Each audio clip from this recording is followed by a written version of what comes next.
kita sambung bab 4, cuaca dan iklim di Malaysia. Bahagian 1, kita telah jelas tentang jenis iklim di Malaysia. Sekarang kita akan sambung pengaruh cuaca dan iklim terhadap kegiatan manusia di Malaysia. Terdapat 4 kegiatan ekonomi yang dapat dijalankan. Pertama, pertanian. Kedua, pembalakan. Ketiga, perikanan. Dan keempat, pelancongan. Mari kita lihat satu persatu. Kita lihat pengaruh cuaca dan iklim terhadap kegiatan pertanian di Malaysia. Iklim khatulistiwa yang panas dan lembap sepanjang tahun menggalakkan penanaman pelbagai jenis tanaman. Sebagai contoh, padi sawah, getah, kelapa sawit, koko dan lada hitam. Mari kita lihat kawasan pertanian utama di Malaysia. Kita lihat terdapat penanaman padi, iaitu di dataran Kedah Perlis dan dataran Kelantan. Seterusnya, kegiatan penanaman kelapa sawit, iaitu di segitiga jengka di Pahang dan Lahad Datu di Sabah. Seterusnya, kegiatan penanaman lada hitam, iaitu di sekitar Kuching dan Seri Aman di Sarawak.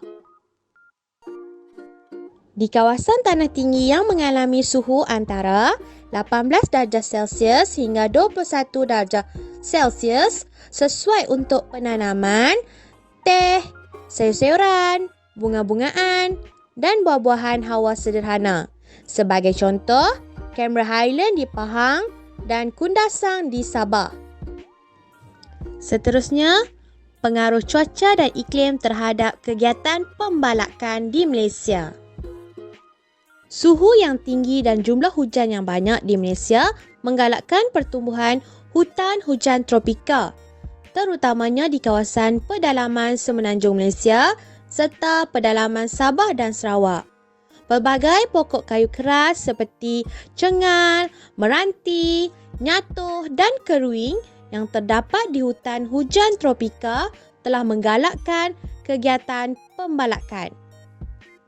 Dan aktiviti pembalakan sangat sukar dijalankan pada musim tengkujuh kerana jalan licin dan terdedah kepada bahaya tanah runtuh. Untuk pengetahuan kamu, musim tengkujuh adalah musim berlakunya hujan lebat dan suhu sekitar musim tengkujuh sangat lembap.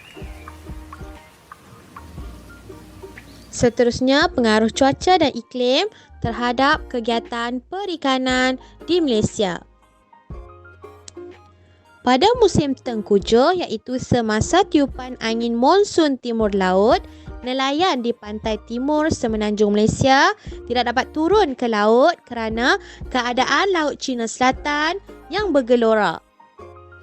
Oleh sebab itu, mereka melakukan pelbagai aktiviti lain di darat. Sebagai contoh, membaiki jala dan pukat yang rosak. Nelayan di pantai barat Semenanjung Malaysia dapat menangkap ikan sepanjang tahun. Hal ini disebabkan oleh kawasan perairan Selat Melaka terlindung daripada tiupan angin kencang semasa monsun timur laut oleh banjaran Titiwangsa dan monsun barat daya oleh Sumatera, Indonesia. Selain itu, aktiviti menjemur ikan di kawasan pinggir pantai dilakukan semasa keadaan cuaca panas. Ingat ya, musim tengkujuh adalah musim hujan lebat. Seterusnya, pengaruh cuaca dan iklim terhadap kegiatan pelancongan di Malaysia. Keadaan iklim khatulistiwa yang panas dan lembap sepanjang tahun menarik minat ramai pelancong antarabangsa berkunjung ke Malaysia. Okey, kita lihat kawasan tanah tinggi yang bersuhu sederhana dan udara nyaman menarik kedatangan pelancong. Suhu air laut antara 20 darjah Celsius sehingga 30 darjah Celsius menggalakkan pertumbuhan batu karang dan aktiviti menyelam skuba. Kamu boleh lihat kawasan peranginan pantai dan pulau di Malaysia. Sebagai contoh, Pantai Damai Sarawak, Pulau Redang, Terengganu, Pulau Sipadan di Sabah dan banyak lagi pantai dan pulau yang menarik di Malaysia untuk kegiatan pelancongan. Seterusnya, mari kita lihat kawasan peranginan tanah tinggi di Malaysia. Sebagai contoh, Cameron Highland di Pahang, Kundasang di Sabah, Bukit Larut di Perak. Terdapat beberapa halangan cuaca terhadap kegiatan manusia. Pertama, kerja menori getah tidak dapat dijalankan semasa musim hujan iaitu musim tengkujuh. Seterusnya, kegiatan pembalakan juga tergendala semasa musim hujan.